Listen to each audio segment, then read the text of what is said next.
All right, welcome to the show, Eddie. I'm super excited to have you here today. Thank you so much. You obviously know we coach, thousands of people throughout our programs, and, we've coached some of the biggest players in the country. And I'm excited for today's episode because, even myself, like me and Josh reached out to you over the last year. And as we all know, the market has shifted and houses are sitting on the market longer. Lots of our rehabbers are coming to me like, what do I do? What do I do? What do I do? And I have realized that a lot of investors, and I get it because we all get in the game with one strategy. We either joined like a rehabbing program or a wholesaling program or whatever, or we were an agent, and we don't always understand all of the options we have in front of us with a lead that wants to sell. And so Eddie, being the expert of notes, what I would like to do for the listeners, for those of them that maybe don't even understand the note business, let's talk like 101 first to understand the note business, and then let's walk through like how can some of these flippers look at some of these houses differently that are sitting on the market. So let's go look at just another industry or two for just 1 second, because I want to kind of connect the dots here. Okay. So Tiffany, think in terms of what is the furniture industry famous for doing other than selling furniture? Financing. What does the car industry do that is famous for selling cars? What else do they almost always try to help a customer do? Financing. You got it. So why is it when it's difficult to sell a house, do we not think in terms of let's help the customer with financing? I got a long history. Sometimes it's really needed in the market to help a customer with owner financing a house. Sometimes the market needs it. Sometimes it doesn't need it at all. Right now, what you are seeing and what we're all seeing is there's now a need to kind of reinvent an old idea, which is to help a customer with not just buying a house, but how to help them, give them financing as well. So essentially you're saying the end buyer of that property. So tell me why they would want our help, right? Maybe they don't have the credit. Like, walk through who is that client that would buy a house owner financing? Well, they're a client that has been walled off because of underwriting of traditional mortgages. The traditional mortgage industry is in a mess, Tiffany. Like, their production is off 90% of what it was in 2021. Now, 2021 was a boom year for the mortgage business, but they did like $4.5 trillion worth of business in 2021. This past year, 2025, they did $40.5 billion, 1/10. And you're saying, well, why is that true? Well, part of the reason is high interest rate. We can all recognize that. But another significant reason is their underwriting standards. In other words, who can qualify for a mortgage? And so I'm leaning in, figuring out that there's a lot of really, really good people that are left behind because you can't qualify for the bank standards of mortgage lending. And that is a customer that I believe that our industry can serve really well, and it lets us move our house. And then we can help somebody with all kind of really cool strategies once they have the note of how to have, how to get part of their money back, how to get their capital back, how to, liquidity, they might, like how do you hold cash and you're going to receive payments over time, but how could you get some of that cash today? And we're pretty good at that. I bought 50,000 notes. So we're pretty good at helping people with a structure and a process to really do it well. And we're going to help them create seller financing in a way they're going to be very confident in how they do it. I think the concept overall is understood. Like, if I am going to seller finance somebody a property, I am going to act as the bank and they pay me.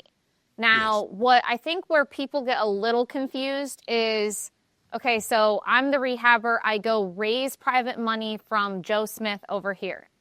Yep. And let's say I go list the property and I intended to rehab it and sell it, and I can't get it sold on the market because inventory is too high in my market. How do I go about, one, evaluating, is it a deal? And two, from my understanding, you have a company that does that for you if you submit the deal. Is that correct?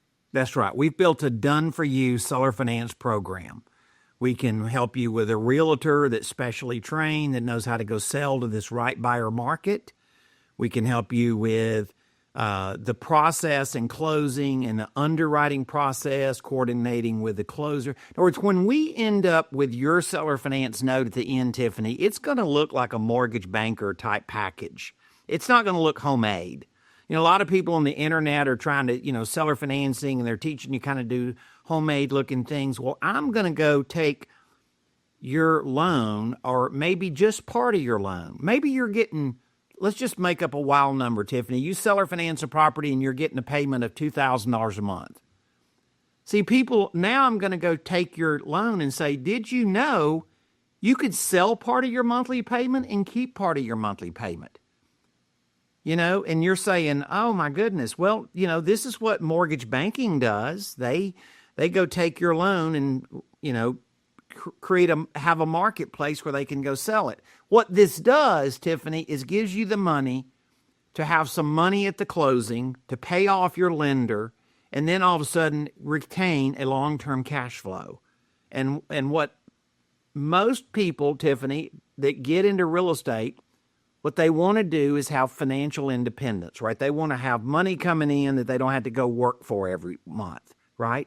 And this is exactly what it accomplishes. It's better than rentals today because the rental market has been drastically negatively affected by inflation. In other words, people, you guys have a big rental portfolio. Your expenses on rentals went up way more than your rents went up. Correct. And so now you're not making as much net income as you used to make on the same house. So walk through that real quick before I make a comment. If I were to have this house as a rental versus seller finance, tell me how that benefits me. Well, let's just talk some easy numbers, right? First of all, think about what you have when you have a rental and what you have when you're the bank, when you finance somebody on a property. When you have a rental, you have expenses. In other words, you get rent, but half of your money goes out the door. Maybe not every month, but say at the average over every couple of years, you only keep about half the rent you got in because the rest of it goes to pay taxes and insurance and the plumber and carpet and all that stuff, right? Something that you and Josh completely understand really, really well, right? Yep. And all of a sudden, I'm the bank. Well, wait a minute. If your hot water heater, Tiffany, goes out, do you and Josh send the invoice to the bank? No, they just lent you money against your property. They're not paying your expenses. And so I get to keep all of the money when I sell or finance. I get to keep half of my money when I rent. Oh, and by the way, let me tell you something else. Did you know that on average in the United States that people's rent is way less than what their mortgage payment is? In fact, people's mortgage payment is like almost 140% of what they pay for rent on the identical house. Those are like national averages. Now, it may not be exactly true in your house and your street and all that stuff, but the idea here is you get more money and you get to keep it. In rent, you get less money and you have to give half of it away. Which would you rather be, the bank or the landlord? The bank. Now, let me ask you this. If I raise the money and I go to seller finance, someone buys it, who is on record as the owner of the property? The buyer. Okay. And then are you just a recorded mortgage against the property? Yeah, we're going to look just like a bank. There's other ways to paper seller finance transactions, Tiffany, but I'm going to tell you something. It is in the mortgage banking world, that's amateur hour. I'm going to teach you how to look and smell and taste. I'm going to have a done-for-you service that makes you look just like a mortgage bank in the institutional world, because that is when your paper is worth the most money. Your loan is then tradable at a better price because you did it the right way. And that, Tiffany, is how I've done 50,000 deals. I've taken real estate investors. I started with home investors. I've taken real estate investors and I've taught them how to go play the game that the banking world wants to play. And then what I've done is I figured out there's a lot of details. We've met a lot with you and Josh and talked about this.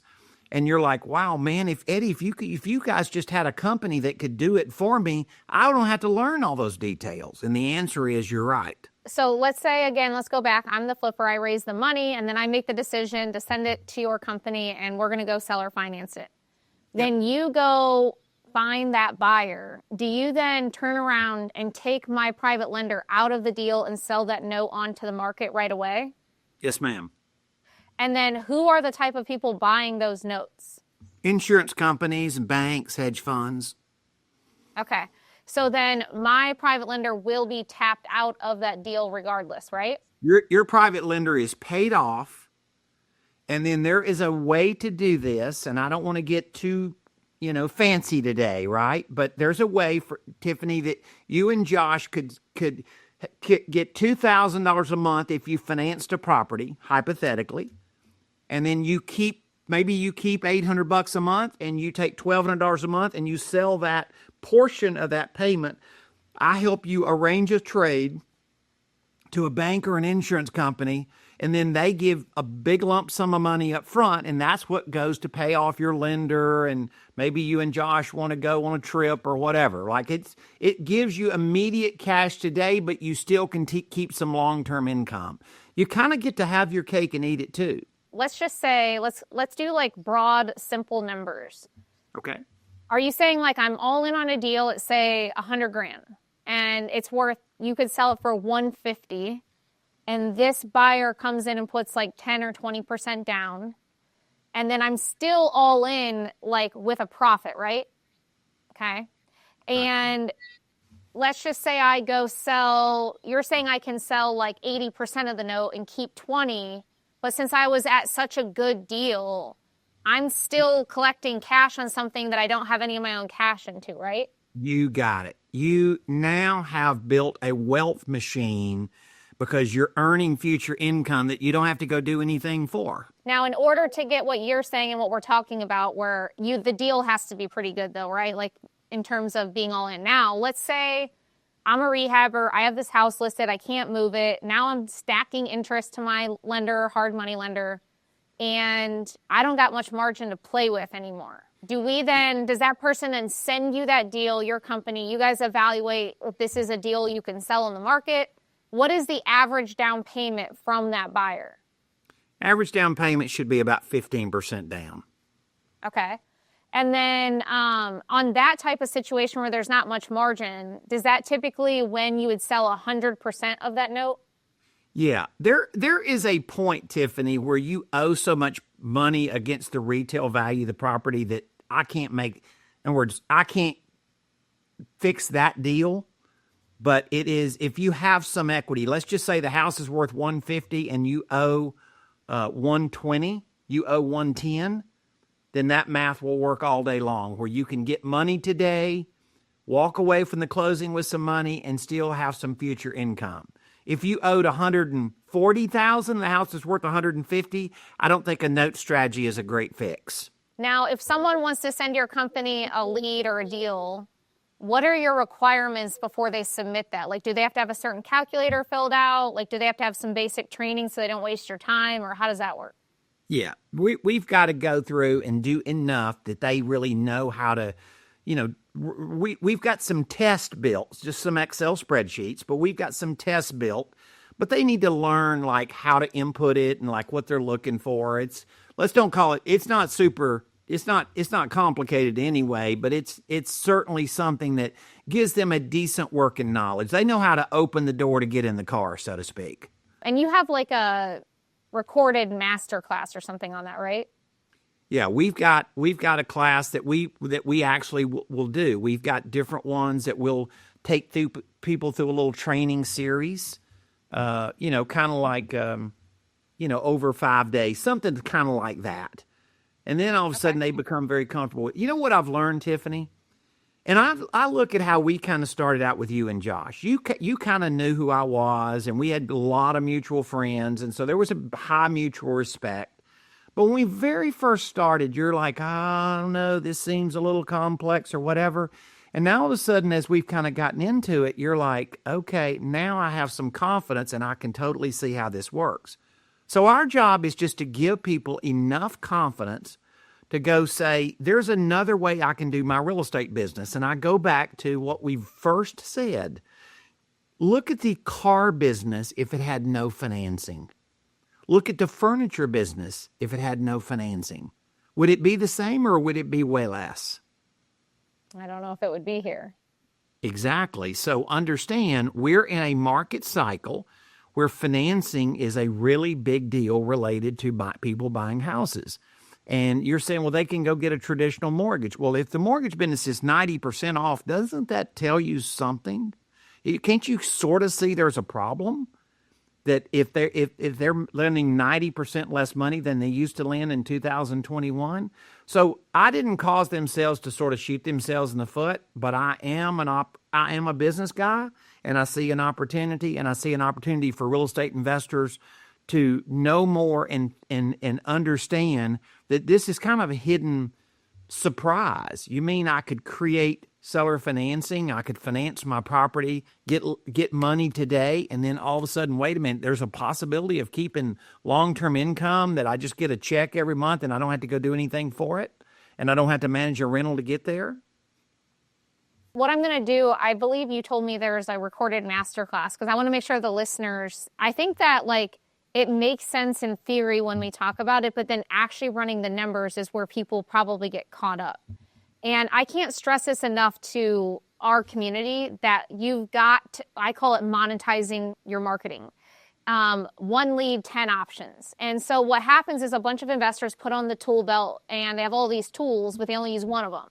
And so I always compare it if you're going to spend 10 grand on marketing and I'm going to spend 10 grand on marketing, but you only wholesale or you only flip or you only do creative, but I do all of them, I am more than likely going to make, 5 to 10, if not more, X on the same spend and overhead because I can monetize any individual that wants to sell. And so I've been really pushing our community to get educated on the different exit strategies because they're pigeonholing themselves and it's costing them money. And nowadays, for those that are listening, you can't just go spend 10, 20, 30, 50, 100,000 on marketing with one exit strategy. And I know there's these guys in the country that they're like, oh, nationwide wholesaling and blah, blah, blah. It's all bullshit. And you won't survive. There'll be a day where the overhead doesn't make sense to the model long term. And so, and the other thing is we're all in this to build wealth, right? And I feel like once someone gets into wholesaling or flipping, they get caught up in this grind and this rat race and, whatever. And they become what I call deal chasers. They don't really build a business out of it. And what I would recommend, and Eddie, I don't know if you already have this, but one thing that Josh and I, have gotten better at over the years is, whether it's 1 year, 3 year, 5 years out, what am I trying to accomplish at the end of the day? And then map out a forecast by month leading into that. And if building wealth is one of those, then you've really got to do yourself a favor and learn this strategy, because this is one of those strategies that builds long-term wealth and not just the wheeling and dealing of wholesaling and flipping. And, I'm an educator selling wholesaling and flipping. So everyone's probably thinking why is she saying that she teaches it? I'm a big believer that it is a tool in the tool belt, right? So if someone wants to sell, yes, I need to know how to wholesale it. I need to know how to flip it. I need to know how to rent it. I need to know seller financing. I need to do whatever the hell makes money off this lead. And so when we cap ourselves on one strategy and we don't go get educated and further along, there's really no way to build wealth.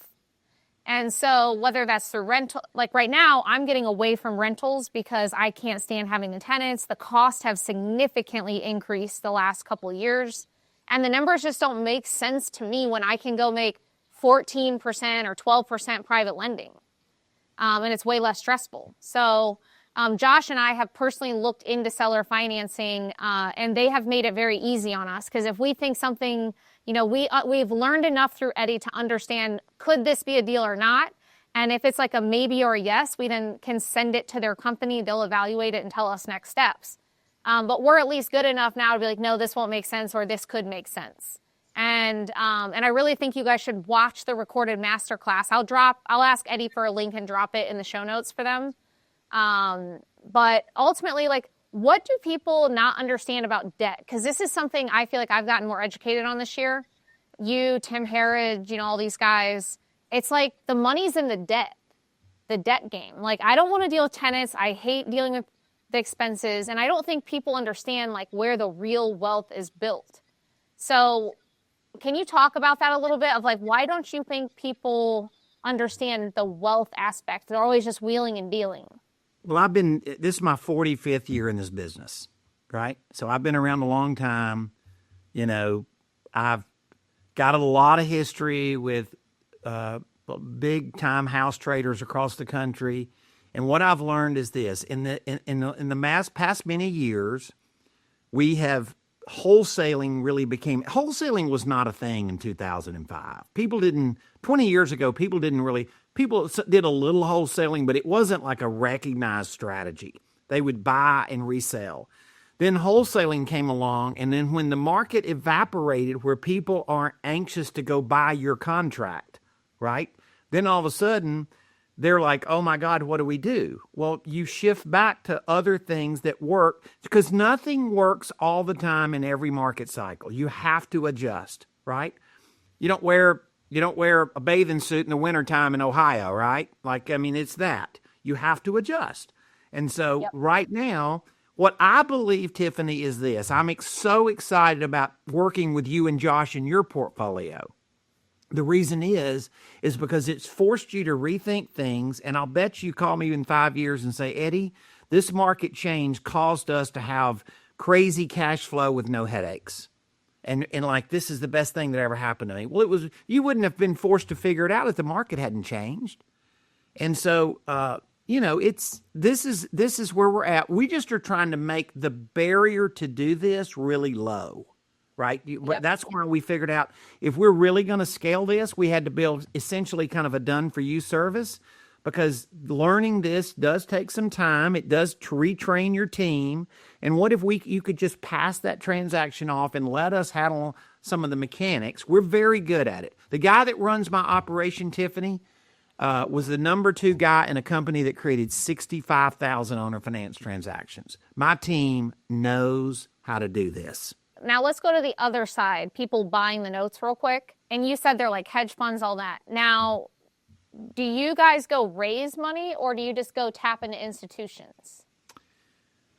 So I train, there's another side of note school, not really active real estate investors like your squad, but I train a lot of dentists and doctors and, engineers and people that just have money.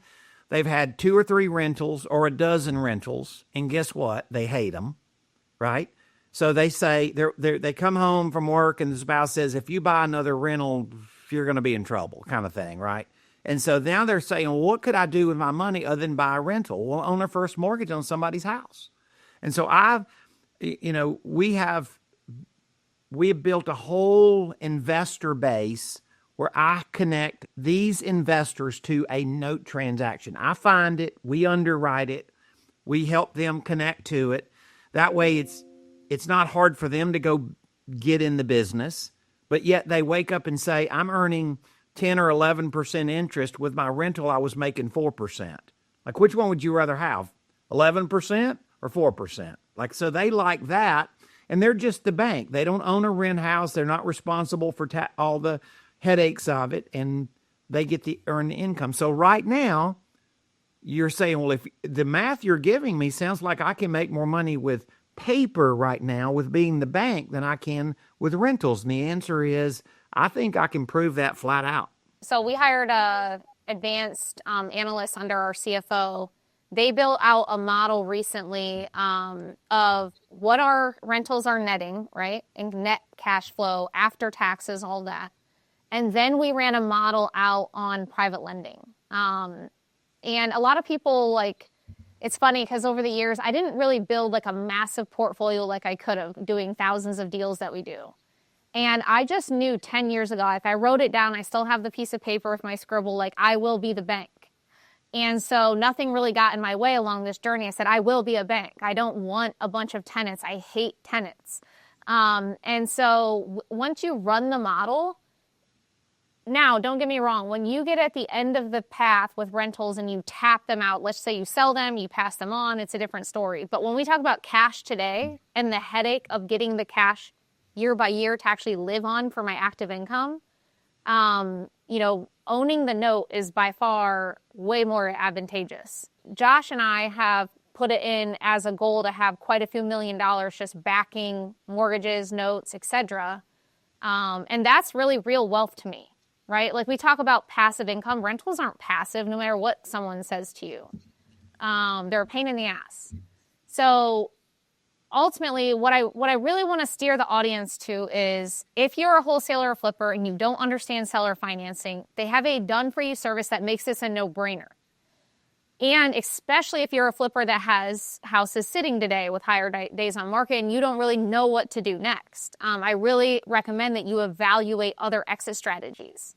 And what I'll do is I'll put a link in the show notes and it'll take you to a class recorded so you can start that journey of learning this concept. And then what I really recommend, is there like I don't know, how do they get a hold of you in that? Should I drop like a Calendly link too with it? No, once they register for this class, we're going to have our team on it. We're going to be calling them. I mean, we're going to be very engaging with them to try to make sure that, we're routing them in the path that they need based on their situation. Okay. I really recommend you guys engage back on that. Josh and I have spent a lot of time with Eddie's team getting educated on this, and it's not really something that you can learn on the fly. It is a little bit more complex of a strategy, which is why he's building this done-for-you model, which I really appreciate. I think it'll blow up in the industry. And so what I recommend is you watch that class, engage with their team, and really take it upon yourselves to get educated with Eddie's team because you don't realize the amount of deal flow that you might be passing up even when you see these leads. You just don't know how to run the numbers or analyze it yet. And it could be worth millions to you at some point. You never, especially if you're listening to this and you do quite a few deals a month. If you're spending $10,000+ on marketing and you're already doing, a few deals a month or more, guaranteed there is deals in that queue through those leads that you don't realize is a deal because you don't have this tool in your tool belt. I know that for a fact because we ran the test on me and Josh. And as we started learning the strategy and we get lead flow in, we've realized over the last decade how much money we've probably walked away from. And so I just really encourage everyone to go listen to that masterclass. If you, Eddie, could give one piece of advice to an active wholesaler or flipper, what would it be before we wrap up things? Don't make your mind up in advance. If you go down this road, you're going to experience exactly what Tiffany's saying. I've seen people that will sort of make their mind up in advance and say, well, I'm used to this. I know this. I don't know exactly what this is. If you can make let me tell you what the simple math is, Tiffany. Compared to a rental makes $1. Seller financing the identical property makes $2.50. That is about what the math is. Net income, $1. Net income, $2.50. Would you rather have 2.5 times more money? Investigate this. Well, thanks for joining, Eddie. I'm probably going to have you come into our community and do an actual break down the math with us and everything like that soon. So I'll be reaching out. For everyone listening, I'll make sure I put the link in the show notes for you guys to go watch that class. And then is there anywhere else that they can follow you? Do you put content out anywhere, Eddie? Yeah, once they get into our kind of the note school world, we'll flow a lot. We have a lot of stuff they can have access to. So that's kind of why once they click and kind of register, then we'll do it respectfully. We're not going to wear you out with a bunch of silliness. I bought 50,000 notes, right? I'm a legitimate guy that does the business, and we bought $20 million worth of notes the last 6 months of last year. I mean, we're gonna be professional and be appropriate, but we're gonna be aggressive and showing you how to adjust your business. I appreciate it. Thanks for coming on, Eddie. All right, bye-bye.